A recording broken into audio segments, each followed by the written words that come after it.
Drama serial تیری راہ میں آج ہی ایپیسوڈ میں ایمان نے کچھ ٹیسٹ کروانے ہوتے ہیں۔ وہ اپنی بھابھی سے پیسے مانگتی ہے تو وہ صاف انکار کر دیتی ہے پہلے بھی، لیکن بعد میں جا کے اسے پیسے لا دیتی ہے، جس پہ وہ کہتی ہے کہ وہ تھوڑے پیسے ہیں۔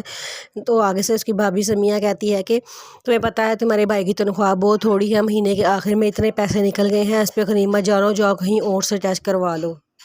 وہ یہ سن کے پریشان ہو جاتی ہے اور جولر کے پاس جاتی ہے اپنا زیور بیچنے کے لیے۔ وہاں پہ اپنا زیور بیچ کے جب باہر نکلتی ہے تو سامنے سے اس کو احمد نظر آتا ہے۔ وہ کہتا ہے کہ تم کہاں جا رہی ہو، تو وہ چپ کر کے وہاں چلی جاتی ہے۔ پھر آگے جاتی ہے تو وہ فروٹس وغیرہ خرید رہی ہوتی ہے تو اس کا ہسبینڈ فخر آ جاتا ہے۔ وہ اس کو دیکھتا ہے تو وہاں سے چلا جاتا ہے، جا کے گاڑی میں بیٹھنے لگتا ہے تو اسے احساس ہوتا ہے کہ میری بیوی ہے۔ جاتا ہے واپس اس کے پاس اسے پوچھنے کے لیے کہ وہ کیا کر رہی ہے، تو اتنی دیر میں احمد بھی وہاں آ جاتا ہے اور اس سے پہلے احمد وہاں پہنچ جاتا ہے اور اس کا حال چال پوچھ رہا ہوتا ہے تو پیچھے سے فخر آ جاتا ہے۔ وہ کہتا ہے ہاں تمہیں بہت فکر ہے میری بیوی کی، تم دونوں اس میں برابر کے حصے دار ہو، میں تم دونوں کو قصوروار سمجھتا ہوں۔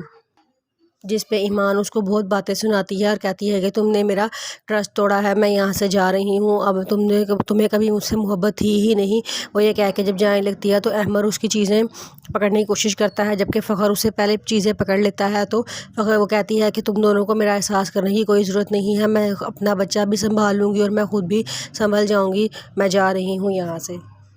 فخر گھر آ کے ساری باتیں ایمان کو بتاتا ہے تو ایمان بہت غصہ ہوتی ہے اور وہ جا کے اپنی بہن مہا کو بھی ساری باتیں بتاتا ہے، جس پر مہا کہتی ہے کہ مہا اپنے ہسبینڈ احمد کو بلاتی ہے اور اسے بہت برا بھلا کہتی ہے کہ تم نے راستے میں مہا سے ایمان سے بات کرنے کی کیا ضرورت تھی۔ جس پہ مہا کہتی ہے کہ تمہیں میرا ٹرسٹ چھوڑا ہے، جبکہ وہ کہتا ہے کہ وہ میری رشتہ دار ہے، مجھے راستے میں نظر آ گئی، میں نے اس کا حال چال پوچھ لیا، تو اس میں ایسی کون سی بات ہے۔ وہ کہتی ہے کہ اس نے تمہارے ساتھ اتنا برا کیا ہے، ابھی بھی تمہیں اس کا حال پوچھنے کی ضرورت تھی۔